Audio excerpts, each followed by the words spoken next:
Trigger पर है हाथ। हूथियों ने ट्रंप और नेतन्याहू को कड़ी चेतावनी देते हुए ये बात कही है। पूरी तफसील इस वीडियो के जरिए हम आपको देंगे, बने रहिए हमारे साथ।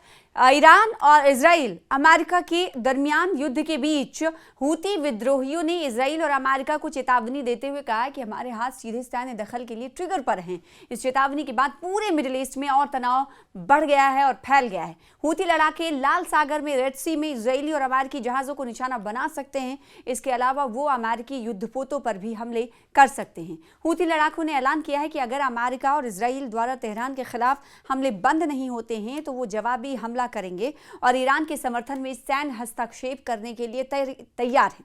प्रेस टीवी द्वारा शुक्रवार को जारी एक बयान में प्रवक्ता ब्रिगेडियर जनरल याह्या सरी ने कहा है कि हम तस्दीक करते हैं कि हमारे हाथ सीधे सैन्य दखल के लिए ट्रिगर पर हैं, यानी बंदूक के ट्रिगर पर हैं। ये चेतावनी अमेरिका और इजराइल द्वारा शुरू किए गए एक अभियान के लगभग 1 महीने बाद सामने आई है, जिसे प्रेस टीवी के इस्लामी गणराज्य को निशाना बनाने वाली बिना उकसावे की आक्रामकता का नवीनतम दौर बताया था। इसके साथ ही प्रतिरोध की धुरी से जुड़े समूहों के खिलाफ भी अभियान तेज कर दिए गए थे। याह्या सरी ने कहा है कि इस संघर्ष में, स्ट्रगल में अतिरिक्त पक्षों के शामिल होने या ईरान या अन्य मुस्लिम देशों के खिलाफ शत्रुतापूर्ण अभियान चलाने के लिए रेड सी का इस्तेमाल किए जाने पर भी सैन्य दखल शुरू हो सकता है। प्रेस टीवी के अनुसार उन्होंने जोर देकर कहा है कि हम ऐसा होने नहीं देंगे।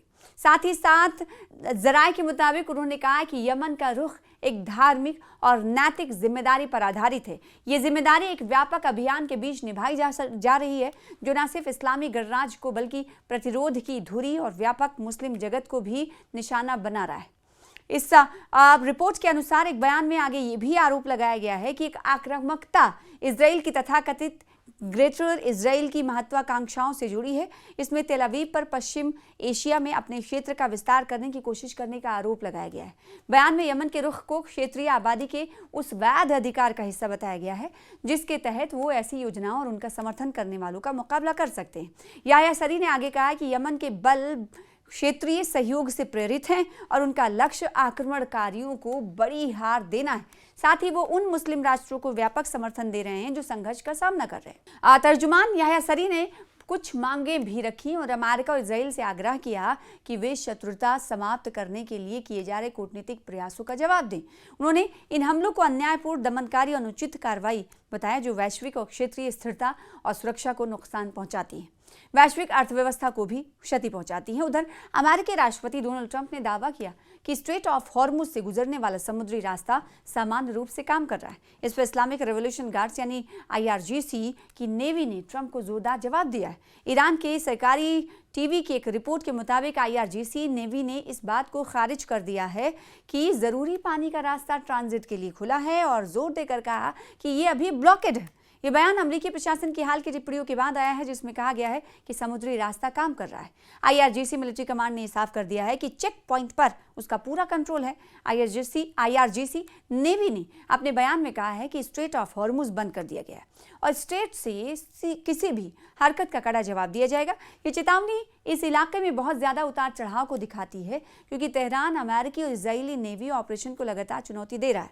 जैसा कि प्रेस टीवी ने बताया है कि ईरानी सेना ने अपनी समुद्री सीमाओं की रक्षा करने की कसम खाई है और स्ट्रैटेजिक चैनल से बिना इजाजत के गुजरने की इजाजत नहीं दी जाएगी। तो मौजूदा वक्त में अगर बात हूतियों की जाए तो हूती भी अपना दमखम दिखाते हुए दिखाई दे रहे हैं। नेतन्याहू को चुनौती दे रहे हैं, नेतन्याहू को उनकी तरफ से धमकी दी जा रही है, तो वहीं ट्रंप को भी आड़े हाथों लिया जा रहा है। याह्या सरी जो कि हूतियों के सेना के तर्जुमान है, उनकी तरफ से सीधे तौर पर कहा गया है कि अब हम बर्दाश्त नहीं करने वाले हैं, हमारे सामने ट्रिगर पर हाथ रखे हैं। अगर सही तरीके से, कूटनीतिक तरीके से और बैलेंस तरीके से इस मुद्दे पर अगर गौर खौज नहीं किया गया तो उनके विद्रोही इजराइल और अमेरिका पर हमला करने के लिए पूरी तरीके से तैयार हैं। और इस चेतावनी से, इस इंतबा से, इस धमकी से कहीं ना कहीं मिडिल ईस्ट में तनाव और बढ़ने के आसार नजर आते हैं। हूती लड़ाकों ने साफ कर दिया है कि लाल सागर, रेड सी पूरा लाल लाल हो जाएगा।